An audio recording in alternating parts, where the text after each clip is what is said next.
102장. 102장입니다.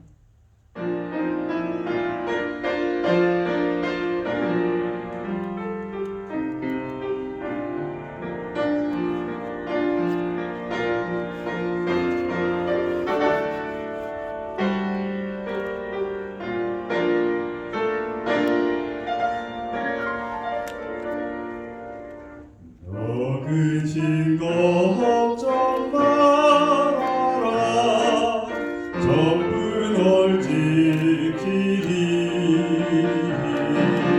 주 날개 밑에 걸어라 전부 널 지키리 전부 널 지키리 아무 때나 어디든지 전부 널 지키리 늘 지켜주시리 어려워 낙심될 때에 전부 널 지키리 위험한 일을 당할 때 전부 널 지키리 전부 널 지키리 아무 때나 어디든지 전부 널 지키리 늘 지켜주시리 너 쓸 것 미리 아시니 전부 널 지키리 구하는 것을 주시며 전부 널 지키리 전부 널 지키리 아무 때나 어디든지 전부 널 지키리 늘 지켜주시리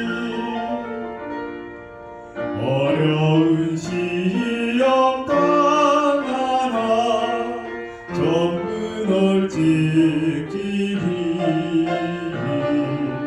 구주의 품에 거하라 전부 널 지키리 전부 널 지키리 아무 때나 어디든지 전부 널 지키리 늘 지켜주시리 아멘. 105장 매일 매 순간을 살아갈 때 105장입니다.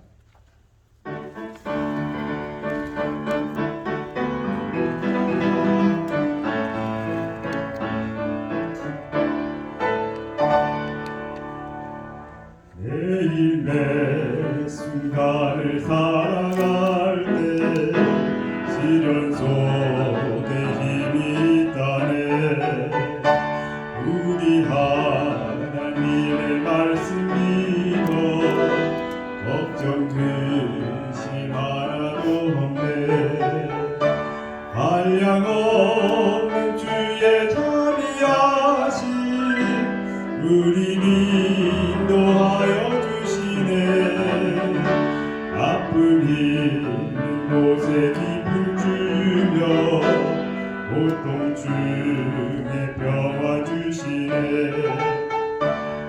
우리 주님 나의 곁에 계셔 순간마다 자비 베푸네 나의 모든 염려 제하시고 새 힘내 그의 보배로운 자녀들을 몸소 보호하여 주시며 끝날까지 함께 하실 것을 주님 친히 약속하셨네. 주님 내가 시련 당할 때에 주의 약속 믿게 하소서. 하나님의 말씀을 지하여 위로 얻게 하여 주소서.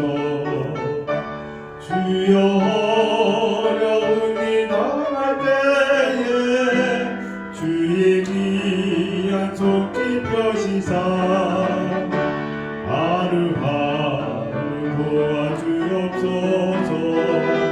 전국문에 이를 때까지. 107장 예수는 나의 신이여 107장 찬양입니다. 이 찬양 후에 김영옥 목사님 기도 같이 해주시겠습니다.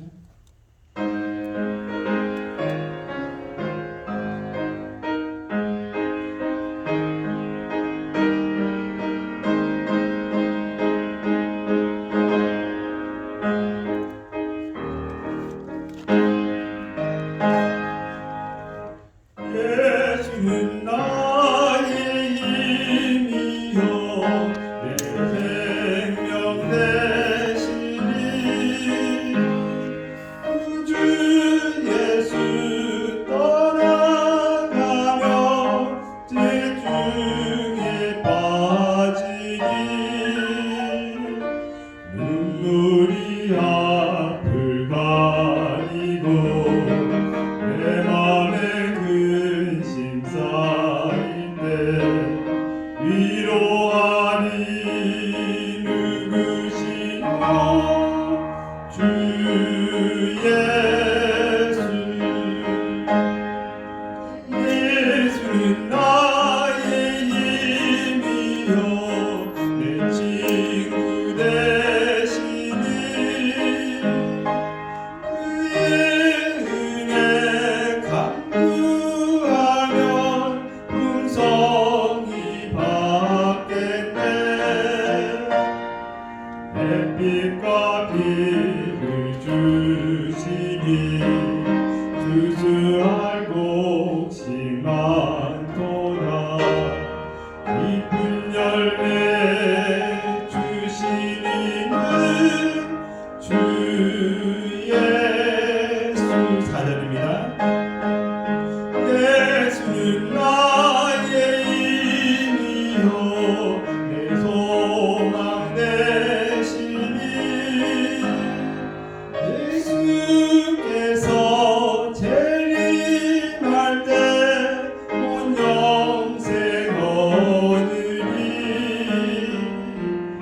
한없는 복을 주시고 영원한 기쁨 주니니 나의 생명 나의 기쁨 주 예수.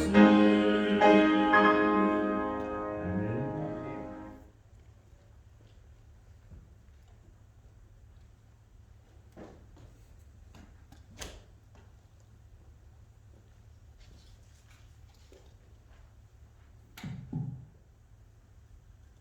기도하겠습니다.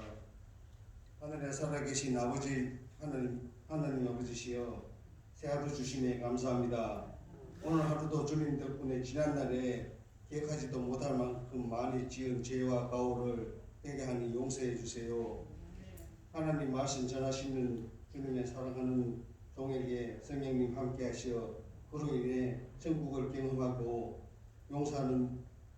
용서가 주는 행복이라는 말씀 통해서 주님 품 같은 아름다운 에덴 여행병원에서 천국을 경험하여 예수의 향기 풍기는 직원들과 봉사자들 되어 그 향기를 맡은 환우들도 은혜의 한 주 되게 되어서 치유의 안식이 되게 하여 주세요. 그래서 성전에서 할렐루야 아멘을 외치게 해 주세요. 모든 걱정 근심을 주님께 의탁하오니 거두어 주세요. 감사드리며 모든 말씀 예수님 이름으로 간절히 기도합니다. 아멘.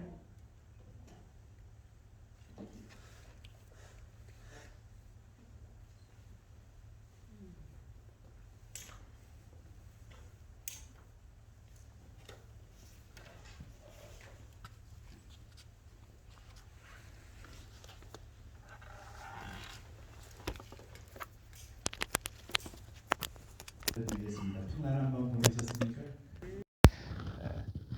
혹시 몸이 불편하신 분들은 마음의 평화가 중요하다는 것 또 기억하시면 좋겠습니다. 오늘은 주기도문의 용서 부분을 함께 좀 계속해서 생각해 보겠습니다. 오늘 주제는 용서가 주는 행복, 그리고 내일은 용서와 회복이라는 제목으로 함께 말씀을 나누도록 하겠습니다.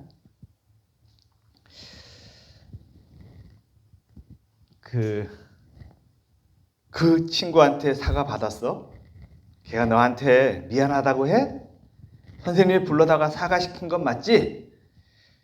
이거 누가 많이 해본 것 같습니까? 엄마, 그죠? 엄마가 어떤 놀림을 받았거나 또는 따돌림을 받았거나 또는 무슨 그 아이가 상처를 받았을 때, 그럴 때 나서서 뭔가를 해결하고 그리고 나서 물어보는 말입니다.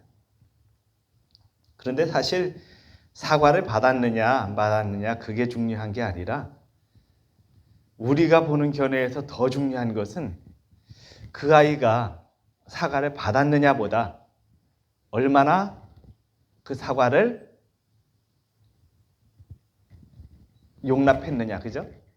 그리고 용서했느냐, 그 상대방을 용서했느냐 하는 것입니다. 그래서 선생님들이 아이들을 이렇게 잘못했을 때 두 아이를 놓고 이렇게 하는 것을 보죠. 미안해. 그럼 옆에 아이는 뭐라 그럽니까? 괜찮아. 이렇게 그렇게 시킵니다. 그죠? 그 일방적으로 이 사과만 하게 안 합니다. 반드시 사과를 받은 학생은 괜찮아 또는 아니야 이렇게 말하게 해서 서로 간에 이렇게 화해하도록 분위기를 만들어주는 모습들을 봅니다. 근데 정말 남을 용서하기를 힘들어하는 사람은 자기 자신도 용서하지 못합니다. 그래서 용서하는 사람일수록 자기 자신을 용서를 많이 합니다.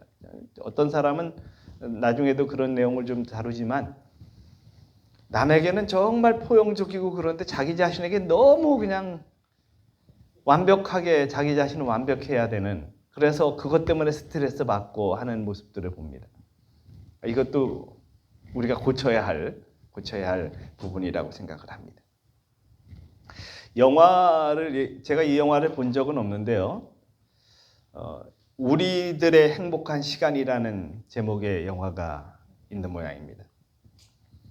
언제 죽을지 모르는 사형수 윤수와 부러울 것 없는 집안의 막내딸인데 대학 교수예요. 그런데 대학 교수로 지내면서도 다른 사람과 관계가 별로 이렇게 좋지 못하고, 관계가 좋지 못하기보다 세상과 소외돼서 살아가는 그러한 유정이와의 만남을 통해서 소통하고 그리고 사랑하는 그 사랑을 그린 영화입니다.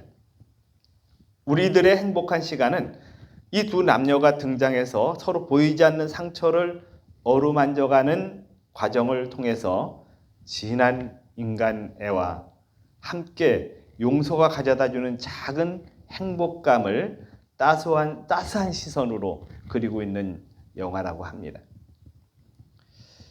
감옥에 들어가 있는 사람을 자주 이렇게 찾아가서 만나고 그러면서 대화를 나누고 그리고 행복한 시간을 갖는 것 같습니다.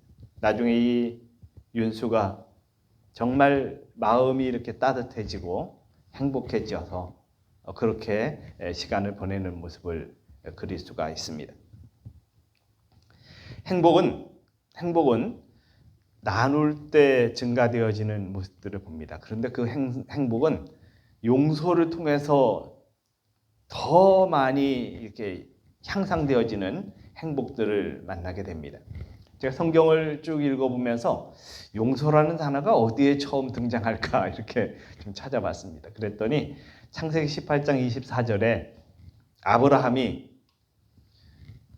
어디를 멸망하러 오는 천사를 향해서 소돔과 고모라를 멸망하러 오는 천사를 향해서 예수님을 향해서 막 중보를 하는 모습을 봅니다.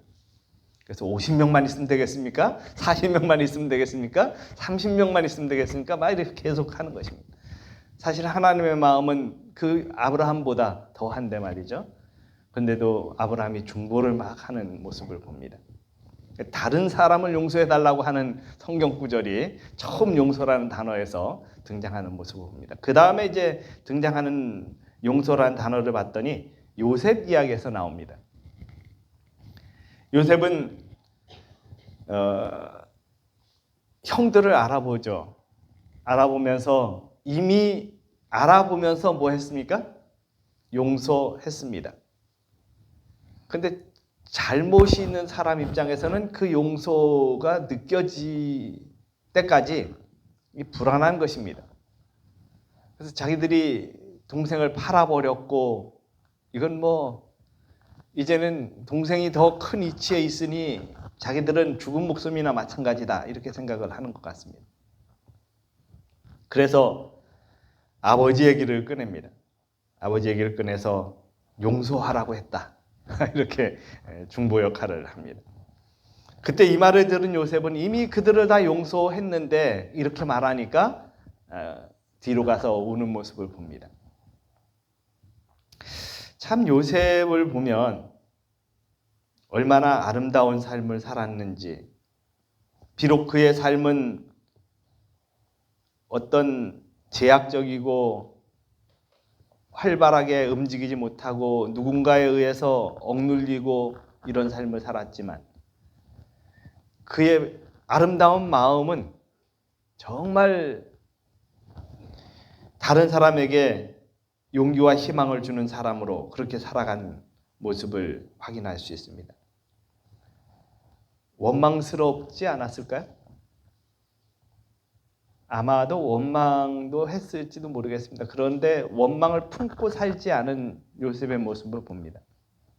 그리고 형제들을 만났을 때 이미 그게 용서가 되어 있는 상태에서 만났다고 하는 것입니다. 무엇을 통해서 그렇게 되었을까요?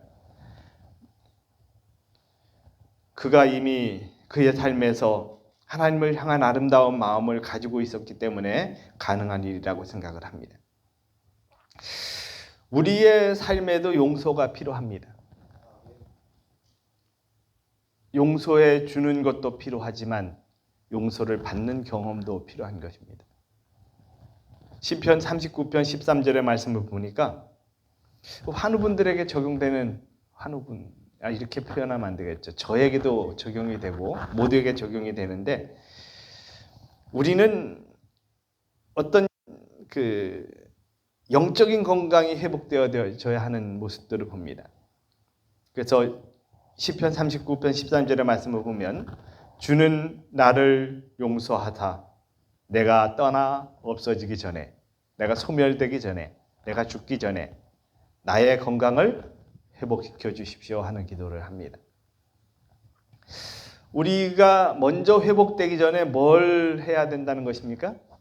용서를 받아야 한다는 것입니다. 이게 제사함의 원리입니다.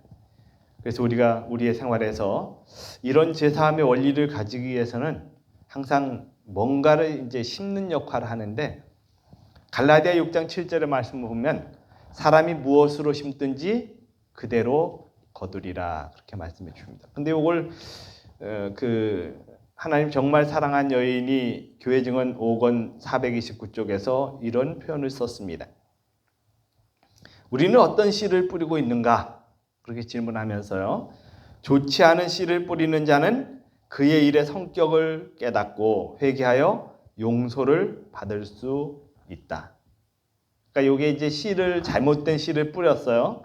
근데 그가 내가 잘못됐구나 라는 사실을 깨닫고 씨를 바꾸는 것입니다. 그죠? 뿌리는 씨를 바꿔요.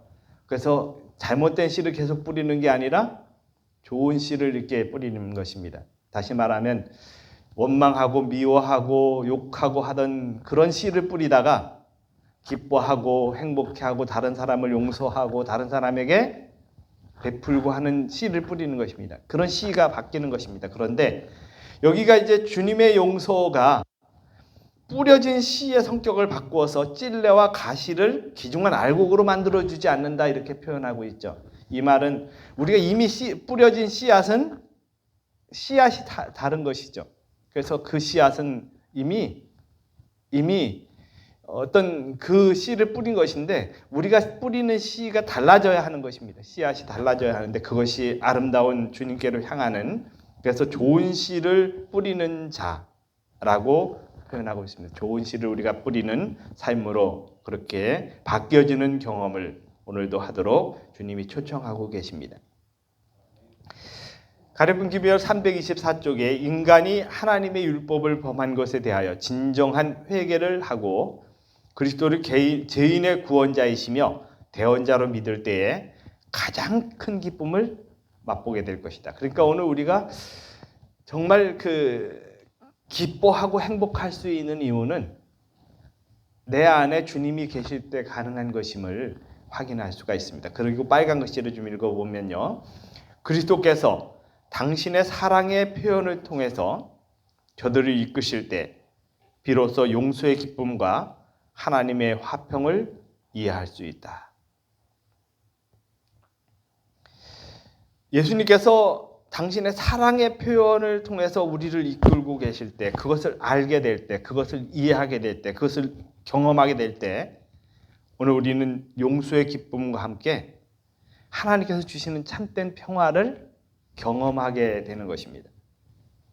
그러면서 그 다음 말씀에 이런 말씀이 있습니다. 만일 저들이 주님의 이끄심에 반응을 보이고 주님의 은혜에 대하여 저희 심령을 복종시킨다면 주님께서는 저들을 단계적으로 이끌어 당신에 대한 충만한 지식을 얻게 하실 것이며 바로 이것이 영생에 이르는 길이다. 단계적으로 우리를 이끌어 주십니다. 단계적으로. 우리의 반응이 문제입니다. 어떻게 반응하느냐가 가장 중요하다고 하는 사실을 우리가 기억하게 됩니다. 제가 학교에서 근무할 때 우리 학생들과 함께 하는 시간이 참 좋았습니다. 단순하고 또 그냥 생각되는 대로 행동하기도 하고 그렇게 합니다. 제가 학생들과 함께 이렇게 지내는데 그때 40여 명 정도 42명의 학생들이 이렇게 있었습니다. 근데 그 학생들과 함께 이제 대둔산이라고 하는 곳을 가게 됐습니다. 근데 대둔산에 가기 위해서 이 차를 대절해야 되는데 차를 대절을 못하고 그때 좀 무모한 짓을 했습니다. 제가 화물차 하나를 이렇게 했는데 뒤에 포장을 씌워져 있는데 그 뒤에 아이들을 가득 싣고 그리고 이제 한 몇십 킬로 되는 데 달려갔습니다. 근데 이제 아이들이 그 대둔산에 가기 위해서 가는데 제 아내가 임신을 해서 아기가 나을 때가 됐는데 이게 진통이 막 느껴지는 것입니다. 그래서 어쩔 수 없이 아이들은 데려다 놓고 전화를 했더니 이미 병원으로 갔습니다. 그래서 이제 그 뒤로 되돌아와서 보니까 이미 아이를 낳았어요. 아주 그냥 쉽게. 그것이 이제 제 아들 은호가 그때 태어났습니다. 근데 둘째는 아주 빨리 태어나는 것 같아요. 첫째보다 훨씬 빨리 태어나는데 그렇게 태어난 아이를 보면서 이게 느껴지는 것이 뭐였냐면 참 아빠 역할을 제대로 못했구나 이런 그런 마음을 가졌습니다. 우리가 살아가면서 뭔가 이렇게 내가 해야 할 일들이 있는데 그걸 못하면 죄책감이라고 해야 되나요? 아니면 평생 그것이 마음에 이렇게 짐이 되기도 합니다. 그래서 미안하기도 하고 그런 마음들을 항상 가지고 살아갑니다. 우리가 살아가는 모든 삶에서는 뭔가 미안하기도 하고 또 죄책감을 가지기도 하고 그런 과정들이 너무나 많은 것 같습니다. 그런 삶에서 이미 모든 것을 용서하신 주님의 사랑을 느끼고 사는 것, 그리고 요셉처럼 이미 용서했는데 그런 용서를 경험하는 삶을 살아가는 것은 얼마나 행복된 일인지 모르겠습니다. 오늘 용서할 수 없다는 생각이 들 때 예수님을 생각해 보면 좋겠습니다. 제자 유다는 굉장히 좀 뛰어난 사람 중에 하나입니다. 그는 그의 삶에서 어떻게 보면 무한한 잠재력을 가지고 있는 사람이었습니다. 그리고 계산도 빨랐습니다. 그러니까 그가 재물을 하죠. 그리고 그는 덩치도 좀 있었다고 기록되어 있습니다. 체격도 좀 있고, 그 다음에 지혜도 있고, 판단력도 빠르고, 계산도 있고, 그런 사람이었습니다. 누가 봐도 예수님의 제자로는 딱 적합하다고 느껴지는 사람이었습니다. 근데 사실 예수님이 이 유다를 부르신 기록이 없습니다. 사람들은 정말 예수님의 제자로서 적합한 사람이라고 생각했습니다. 그리고 본인도 그렇게 생각했습니다. 나는 예수님의 제자로서 가장 으뜸이야라고 생각을 하고 살았습니다. 그런데 결과는 예수님을 파는 사람으로 그렇게 전략합니다. 그런데 그런 정말 사람들이 보기에 충성스러운 일꾼인 이 사람, 그런데 예수님을 팔아버린 이 유다를 예수님은 어떻게 하실까요? 용서 안 하셔서 그가 죽었습니까? 예수님은 이미 그를 용서하셨습니다. 그런데 그 용서를 경험하지 못한 것이 유다일 뿐입니다. 또 한 사람이 있습니다. 예수님 곁에 늘 따라다녔습니다. 예수님이라면 사죽을 못 쓰는 사람이었습니다. 예수님 일이라면 발벗고 나서는 사람이었습니다. 그리고 예수님 앞에서 늘 예수님의 말에 언제나 첫째로 대답할 줄 아는 그런 사람이었습니다. 그게 베드로입니다. 그런데 그런 그가, 예수님을 3년 반 동안 따라다닌 그가 예수님이 정작 십자가에 달리실 지경이 되니까, 예수님이 잡히신 모습을 보니까 어떻게 합니까? 부인을 합니다. 그분 중심으로 살았던 베드로 자신이 보기에도 예수님 중심으로 살았습니다. 그런 그가 주님을 부인했습니다. 여러분이라면 어떻겠습니까?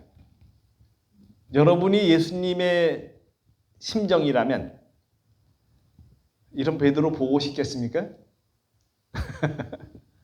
근데 예수님이 그런 베드로를 용서하십니다.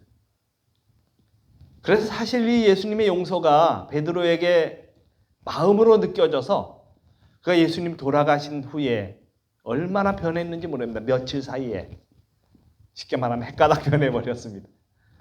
아주 놀랍게 변해버립니다. 그런 변화를 경험하도록 하신 것이 예수님의 용서였습니다. 한 사람은 정말 잠재력이 있고 뛰어나고 모든 사람보다 으뜸인 것처럼 보이고 계산도 빨랐고 그래서 재무도 했고 그런 사람이었는데 예수님의 용서가 느껴지지 못해서 영원한 파멸로 간 반면, 어떤 사람은 그렇게 예수님 따라다니고 그렇게 하다가 예수님 부인했는데도 그분의 사랑이 느껴져서 그렇게 부인한 자기를 받아주시는 예수님에 너무 감격해서 그래서 변화되어서 주님을 향한 아름다운 삶을 살아가는 모습을 봅니다. 오늘 우리는 누군가를 용서하지 못합니다. 지난 시간에 제가 말씀을 드렸지만 우리의 마음속에는 이렇게 잠재해 있는 것이 있습니다. 내가 누구를 용서하면 그 사람은 그 용서 때문에 변해야 한다고 생각을 하는 것입니다. 용서는 그 사람이 변해야만 용서가 가능한 일이라고 생각을 할 때가 있습니다. 근데 사실 따지고 보면 우리가 아무리 용서를 해줘도 그 사람이 그 용서 때문에 변하는 것은 쉬운 일은 아니라는 것입니다. 뭐 용서 때문에 변하는 사람도 있습니다. 그렇게 살아가는 사람도 있습니다. 지존파라고 했나요? 옛날에 왜 인육도 먹고 그랬던 사람들이 있습니다. 근데 그 사람들이 어떤 한 집사님이 계속해서 방문하고 교도소 찾아가고 그래서 변했다는 얘기 들어보셨나요? 변했습니다. 정말 인간이 아니다라고 했던 사람도 변해서 하나님께로 나오는 모습을 우리는 교도소에서 많이 확인할 수가 있습니다. 변하지 않는 것은 그 사람이 하나님께로 향한 마음을 갖지 못했기 때문이지 변할 수 없는 사람은 없다는 것입니다. 우리가 변하지 못할 것처럼 보이는 사람도 다 변합니다. 근데 그 사람의 마음속에 뭐가 들어갔을 때요? 예수님의 심정이 심어졌을 때 그렇게 변하는 모습을 봅니다. 예수님은 그렇게 자기를 십자가에 못 박는 그리고 죽여야 한다고 외쳤던 사람들 그리고 자신을 향해서 모욕하는 사람들을 향해서 이렇게 기도하셨습니다. 아버지여 저희를 사하여 주옵소서 자기의 하는 것을 알지 못함이니이다. 오늘 용서하기가 힘든 순간이 있을 때 예수님의 이 기도를 기억해 보시기 바랍니다. 그분의 기도가 기억되어지면 용서 못할 일은 없습니다. 우리가 이렇게 이야기하지만 참 쉬운 것은 아닙니다. 그러나 용서하면 상대가 행복해지기도 하지만 용서하면 결국 내가 사는 길입니다. 분노에서 해방되고 미움에서 해방되고 병듦에서 자유로워지는 것 이것은 용서를 통해서 얻는 최고의 선물입니다. 이렇게 할 때 우리의 삶에서 기가 막힌 놀라운 일들을 경험하게 됩니다. 용서는 그리스도어로 놓아버리다 그런 의미를 가지고 있습니다. 우리가 사는 지구에는 하나의 법칙이 있습니다. 그것은 어떤 것들이건 다 누구에게나 각자의 삶에 책임이 있다는 것입니다. 나의 행복이나 불행이 다른 사람 때문이라고 생각하고 있다면 혹시 그런 어떤 사건들이 있었을지라도 그것 때문에 불행한 길을 선택하지 마시기 바랍니다. 그저 그 순간은 지나간 것이고 오늘 우리는 지금 이 순간 살아가고 있고 지금 이 순간 나는 불행에서 해방될 수 있는 선택을 할 수 있는 시간이라는 것입니다. 그래서 그렇게 하는 다른 사람 때문이다. 뭔가 불행이 다른 사람 때문이라고 생각하는 것은 시간 낭비라고 얘기하는 분이 있습니다. 시간 낭비하지 마시기 바랍니다. 그저 그것은 용서를 위한 하나님이 나에게 주신 마음이라고 생각하시기 바랍니다. 그래서 용서하시는 그런 축복을 오늘도 경험해 보아서 이 용서가 가지고 있는 의미, 놓아버리는 경험을 오늘도 하시면 좋겠습니다. 놓아버리면 용서됩니다.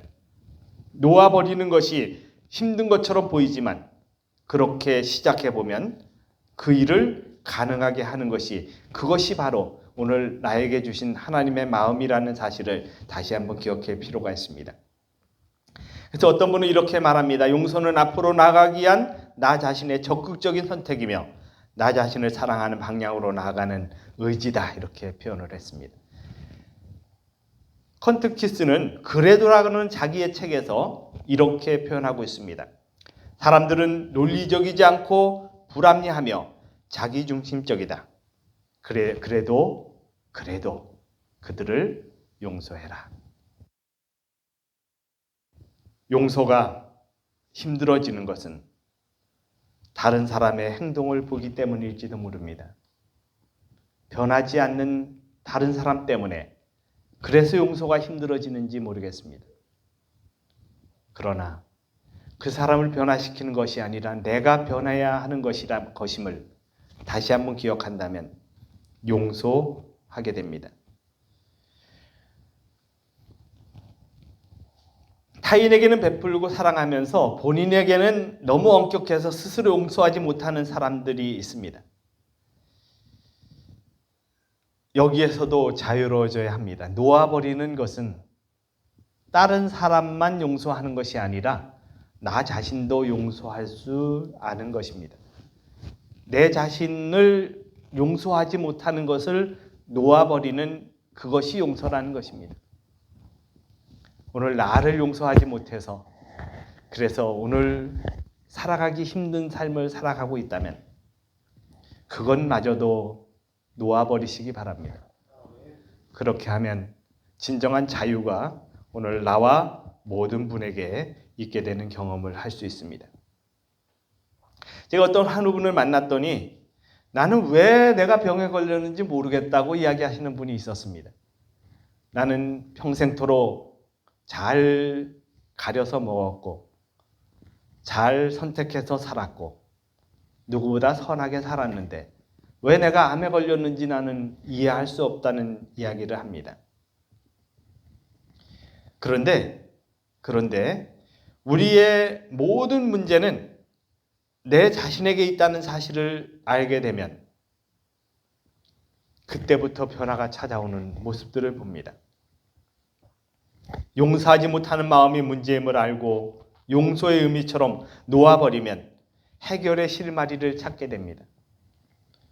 그러면 아주 쉽게 회복의 기회를 갖게 되는 모습들도 볼 수가 있습니다. 이제 우리에게 주어진 기회가 있습니다. 이 기회를 올바로 활용하는 것은 나의 선택임을 기억해 보시기 바랍니다.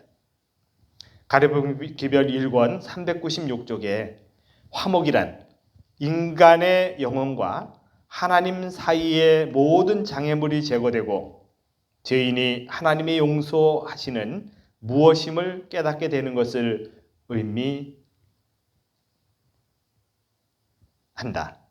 그리스도께서 타락한 인류를 위하여 치르신 희생으로 말미암아 하나님께서는 그리스도의 공로를 받아들이는 범죄자를 정당하게 용서하실 수 있다.